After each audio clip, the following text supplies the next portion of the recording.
Alright, y'all know what it is. Y'all know what it's worth. Let's get this merch. Subscribe to the PDH Network. Alright, y'all see what's going on here. As y'all see the thumbnail, y'all read the title.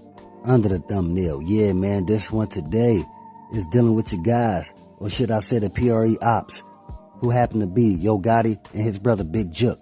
Now again, y'all see the thumbnail, y'all read the title. So it seems like Big Jook Paid CMG shooter, Govan, and he confesses all based around Str8 Dropp cousin JaMarcus setting up Young Dolph N Makedas. Yeah man, y'all heard that right. Again, I know y'all heard the story that Str8 Dropp cousin JaMarcus Johnson also has his hands tied up in Young Dolph setup in Makedas, man. It seemed like it's a whole family affair based around Young Dolph setup.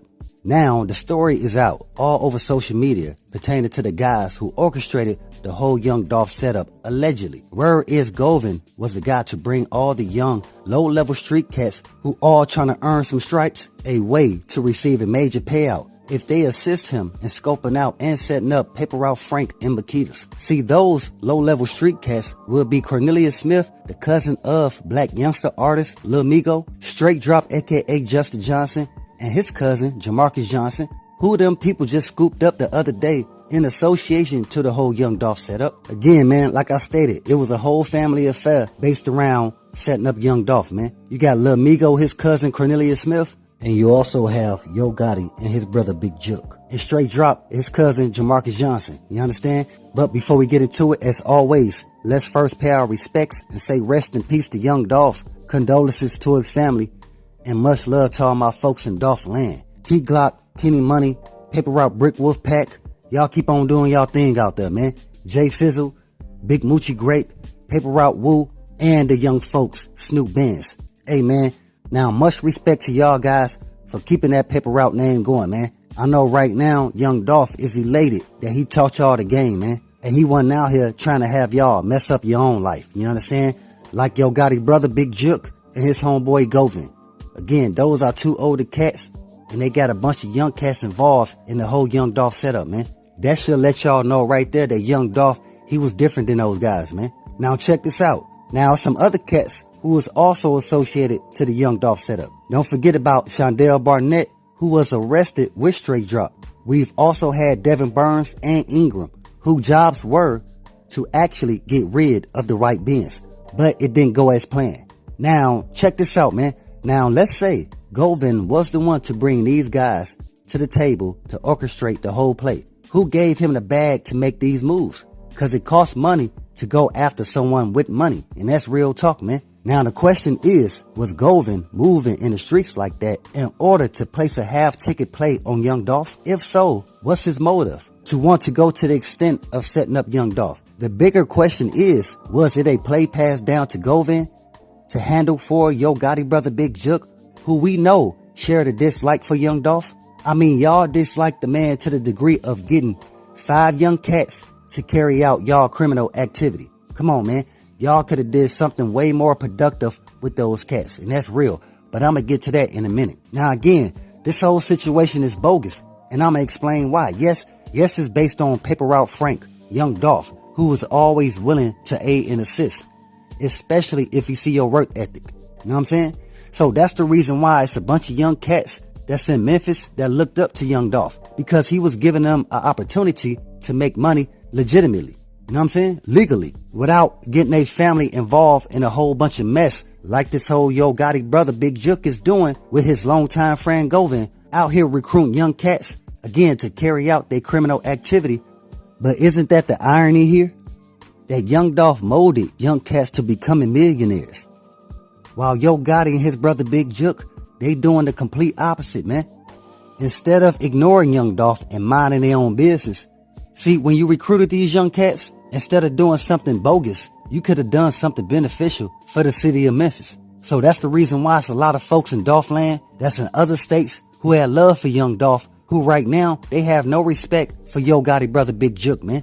Or even all the guys that they use to carry out this whole play. Be aware of the older guys that you following, man. See, folks been telling y'all, pay attention to the people that can benefit the most from Young Dolph being set up, man. And folks told y'all, gotta be Yo Gotti brother Big Jook, man. And not only him, CEO Daddy O. And check this out, man. There's some folks in Memphis that let us know that Yo Gotti brother Big Jook and Makedas Raven, they been know each other, man. I don't know if it went to the extent of them like really being together, but the folks do know that they do know each other. And Makedas Raven was the only person who could get Young Dolph there at that time. And not only get him there, know what time he gonna be pulling up, you understand? Without him asking why. Because even Raven stated herself in an interview that, yeah, somebody had called Makedas' shop. One of the employees picked up the phone. A barely 5-second conversation, the guy hung up. Next thing you know, the bullets come flying in. Come on, man. Now, it was a lot of folks from the beginning stating that, hey, man, that either got to be between CEO Daddy O and Big Jook. But right now, it's some folks saying, hey, that could have been Govan. But I told y'all, man, it had to be a third shooter. The third shooter is the one who had the clear view on Young Dolph, not the two who hopped out the white Benz. Again, the guys who hopped out the white Benz, they was just a decoy. Them not the people who actually made contact with Young Dolph. It was the guy that Maurice had let in the back door. And guess what, man? The guy that Maurice let in the back door was Govan. See, y'all gotta understand, man. This whole play was based on who can get a bigger bag. Now, if you was a lookout person or somebody who collected information based on where Young Dolph was gonna be at, then you know, you probably got between 25, 30,000. But the guys who really carried out the whole hit and really upped the blickies, they said, hey man, they got somewhere between 100 G's and 150 G's. But like folks stated before, man, does Govan really have the money in the streets like that? Or should I say, was it passed down from Yo Gotti to his brother Big Jook? You understand? Now at the same time, a lot of people is stating that, especially from Memphis, like, nah man, Yo Gotti, he been let go of that beef that him and Young Dolph had a long time ago. And that's where his brother Big Jook had picked it up. Big Jook and Black Youngster. That's the reason why Black Youngster, he was still signing artists based on them having a dislike for Young Dolph. You understand? And one of those artists happened to be Big J90. And folks is letting y'all know that, hey man, this was a whole big chess play here. This whole chess play with all these pieces that's involved, come on man. And at the same time, dealing with that, a lot of people still want to know, how did Str8 Dropp get close to PRE? Who let Str8 Dropp into PRE? We seen the pictures floating around social media of Str8 Dropp. He's in the background of one of Young Dolph pics. Was actually taken at one of Young Dolph shows.